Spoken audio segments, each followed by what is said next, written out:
Hello everybody, so it's me again and Tell Secrets, and today we're gonna read A Bear Called Paddington, Chapter 7. So let's get started.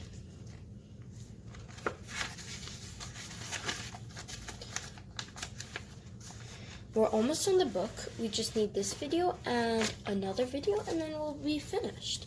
So Chapter 7, Adventure at the Seaside. One morning, Mr. Brown tapped the barometer in the hall. It looks as if it's going to be a nice day. He said, "How about a trip to the sea?" His remark was greeted with enthusiasm by the rest of the family, and in no time at all the house was in an uproar. Mrs. Bird started to cut a huge pile of sandwiches while Mr. Brown got the car ready. Jonathan and Judy searched for their bathing suits, and Paddington went up to his room to pack. An outing which involved Paddington was always rather a business, as he insisted on taking all his things with him. As time went by, he had acquired lots of things, as well as his suitcase. He now had a smart weekend grip with the initials P.B. inscribed on the side, and a paper carrier bag for the odds and the ends. For the summer months, Mrs. Brown had bought him a sun hat. It was made of straw and very floppy. Paddington liked it, for by turning the brim up or down, he could make it different shapes, and it was really like having several hats in one. "When we get to Brightsea," said Mrs. Brown, "we'll buy you a bucket and spade. Then you can make sandcastles. And you can go to the pier," said Jonathan eagerly. "They've some super machines on the pier. You'd better bring plenty of coins." "And we can go swimming," added Judy. "You can swim, can't you?"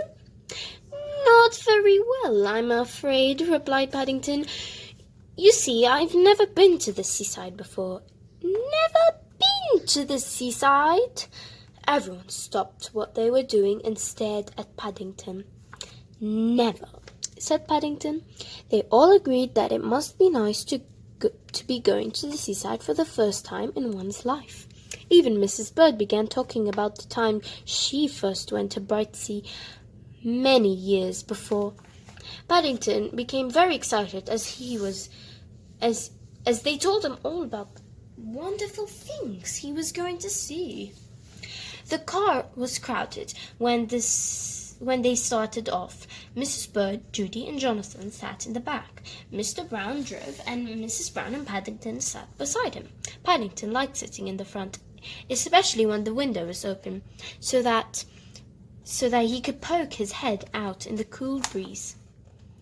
After a minor delay, when Paddington's hat blew off the outskirts of London, they were soon on the open road. "Can you smell the sea yet, Paddington?"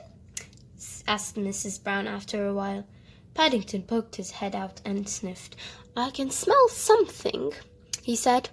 "Well," said Mr. Brown, "keep on sniffing because we're almost there." And, sure enough, as they reached to the top of a hill and rounded a corner to go down to the other side, there it was in the distance, glistening in the morning sun. Paddington's eyes opened wide. "Look at all the boats on the dirt!" he cried, pointing in the direction of the beach with his pole. Everyone laughed. "That's not dirt," said Judy. "That's sand." By the time they had explained all about sand to Paddington, they were in Brightsea itself and driving along the front. Paddington looked at the sea rather doubtfully. The waves were much bigger than he had imagined, not so big as the one he'd seen on the journey to England, but quite large enough for a small bear. Mr. Brown stopped the car by a shop on the esplanade and took out some money. "I'd like to fit this bear out for a day at the seaside," he said to the lady behind the counter. Let's see now. You shall need a bucket and spade, a pair of sunglasses, one of those rubber tires." As he reeled off the list, the lady handed the articles to Paddington, who began to wish he had more than two paws. He had a rubber tire round his middle, which kept slipping down around his knees, a pair of sunglasses perched precautiously on his nose, and his straw hat, a bucket, and spade in one hand, and a suitcase in the other. "Photograph, sir?" Paddington turned to see an untidy man with a camera looking at him. "Only £1, sir. Results guaranteed. Money back if you're not satisfied." Paddington considered the matter for a moment. He didn't like the look of the man very much, but he had been saving hard for several weeks, and now had just over £3. It would be nice to have a picture of himself. "Won't take a minute, sir," said the man, disappearing behind a black cloth at the back of the camera. "Just watch the birdie." Paddington looked round. There was no bird in sight as far as he could see. He went round behind the man and tapped him. The photographer, who appeared to be looking for something, jumped and then emerged from under his cloth. "How do you expect me to take your picture if you don't stand in front?" he asked in an aggrieved voice. "Now, I've wasted a plate, and," he looked chifferedly at Paddington, "that will cost you £1. Paddington gave him a hard stare. "You said there was a bird," he said, "and there wasn't." "I expect it flew away when it saw your face," said the man nastily. "Now, where's my £1?" Paddington looked at him even harder for a moment. "Perhaps the bird took it when he flew away," he said. "Ha, ha, ha," cried another photographer, who had been watching the proceedings with interest. "Fancy you being taken in by a bear, Charlie.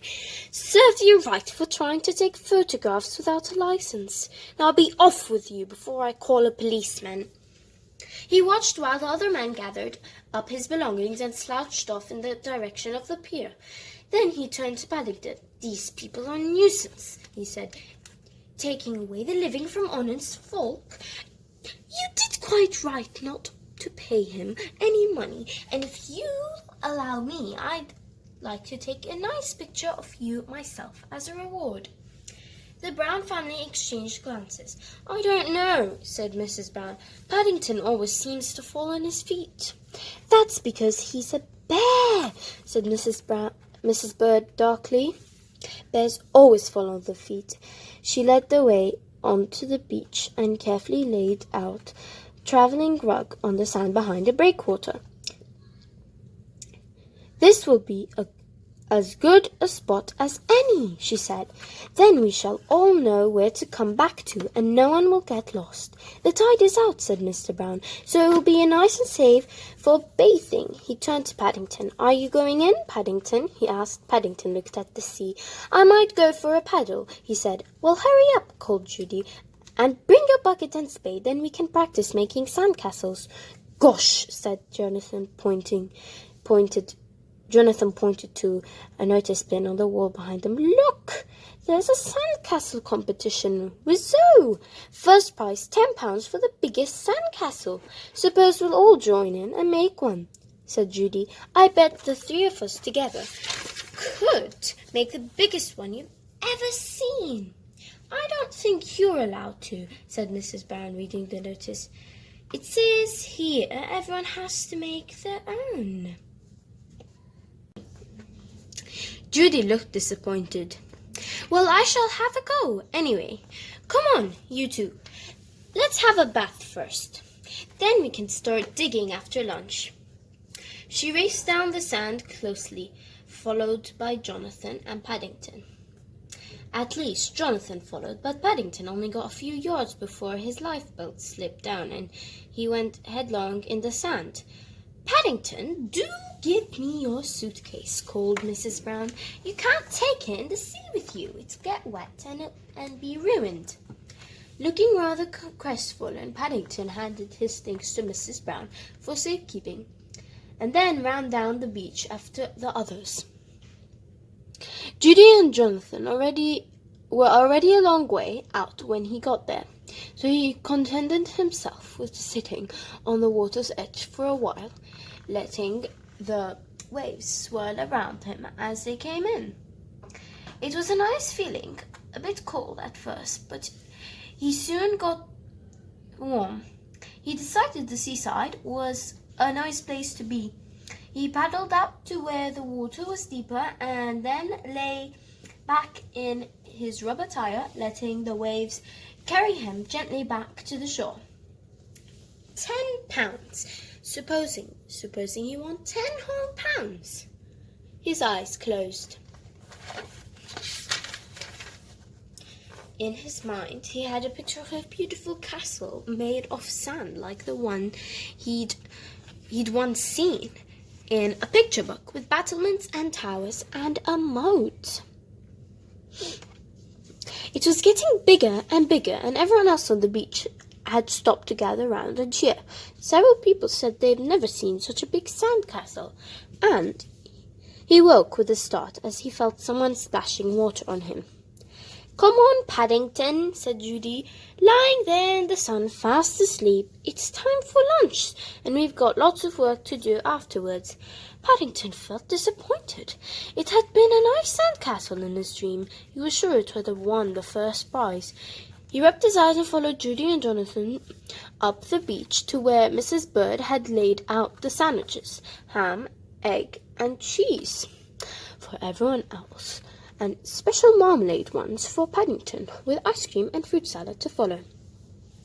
"I vote," said Mr. Brown, who had in mind an after-lunch nap for himself, "that after we've eaten, you all go in different directions and make your own sandcastles. Then we'll have our own private competition as well as the official one. I'll give £1 to the one with the biggest castle." All three thought this was a good idea. "But don't go too far away," called Mrs. Brown as Jonathan, Judy, and Paddington set off. "Remember, the tide is coming in." Her advice fell off deaf ears. They were all much too interested in sand castles. Paddington especially was gripping his buckets and spade in a very determined fashion. The beach was crowded, and he had to walk quite a long way before he found a deserted spot. First of all, he dug a big moat in a circle.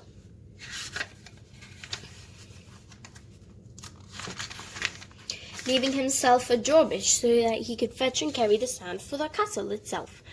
Then he set to work carrying bucket loads of sand to build the walls of the castle. He was an industrious bear, and even though it was hard work, his legs and paws soon got tired. He persevered until he had a long pile of sand in the middle of his circle. Then he set to work with a spade, smoothing out the walls and making the battlements. They were very good battlements, with holes for windows and slots for the archers to fire through. When he had finished, he stuck his spade in one of the corner towers, placed his hat on top of that, and then lay down inside next his marmalade jar and closed his eyes. He felt tired, but very pleased with himself. With the gentle roar of the sea in his ears, he soon went fast asleep. "We've been all along the beach," said Jonathan, "and we can't see him anywhere." "He didn't have his own lifebelt with him," said Mrs. Brown anxiously. "Nothing, just a bucket and a spade."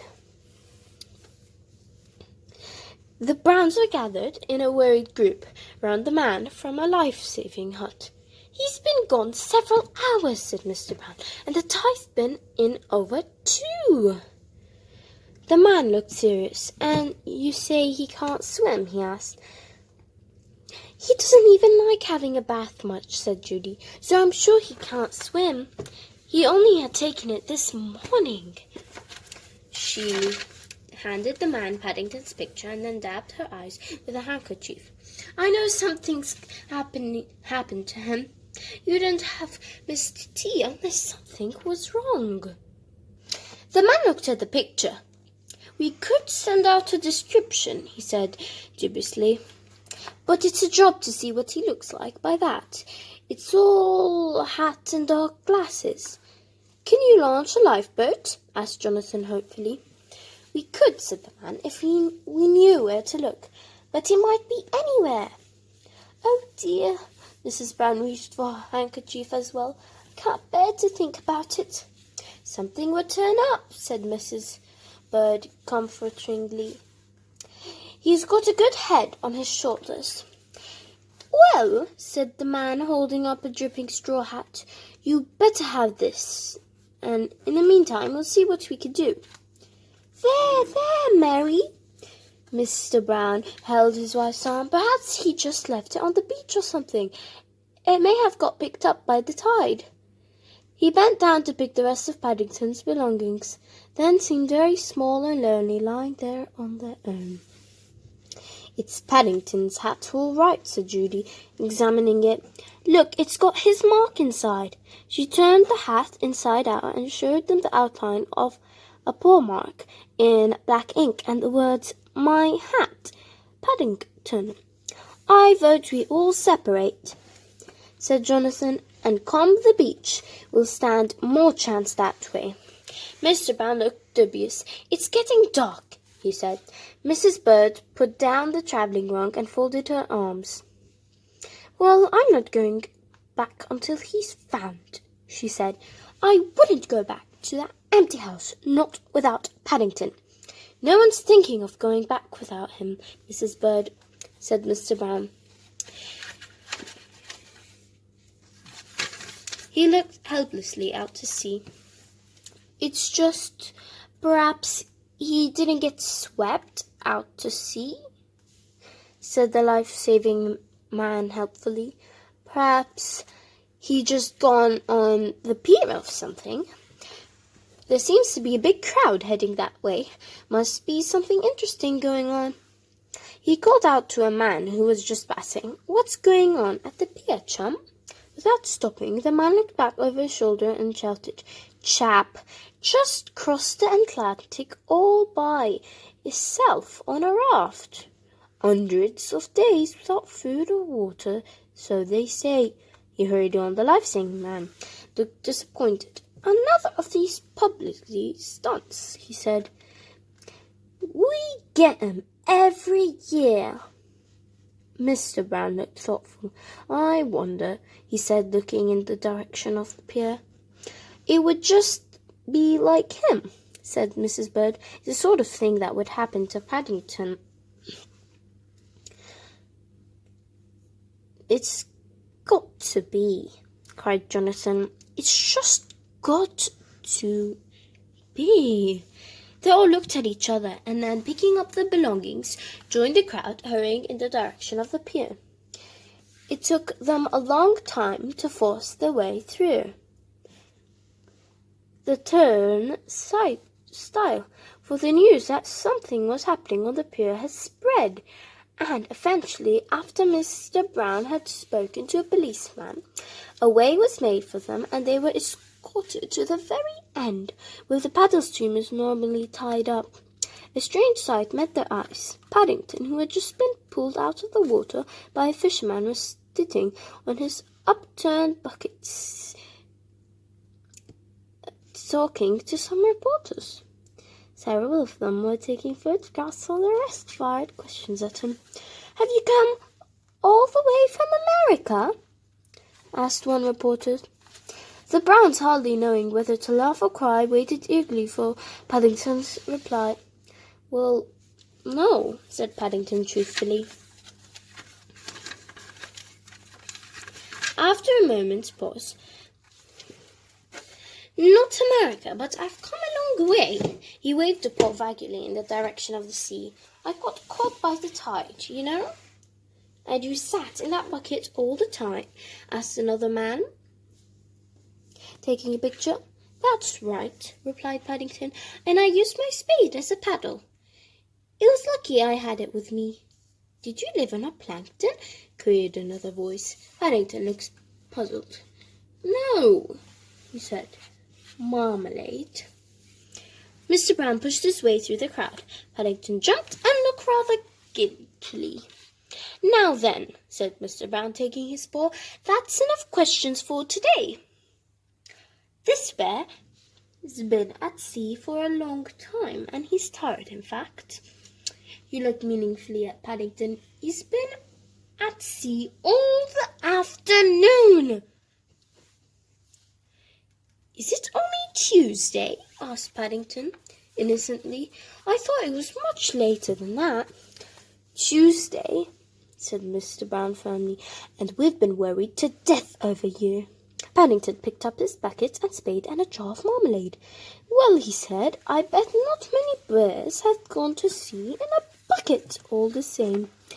It was dark when they drove along Bright Sea front on the way home. The promenade was festooned with coloured lights, and even the fountains in the gardens kept changing colour.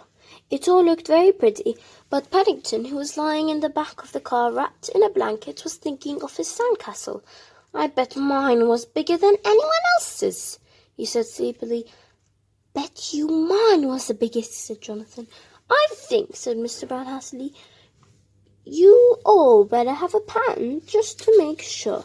Perhaps we can come again another day," said Mrs. Brown.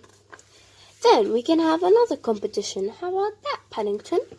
There was no reply from the back of the car. Sandcastles peddling his bucket and all across the harbour, and the sea air had proved too much for Paddington. He was fast asleep. So here's a spoiler for the next video. So actually we have finished this chapter, which means we have finished this video. So I hope you enjoyed it. The next video will be the last one, then we'll move on to another book.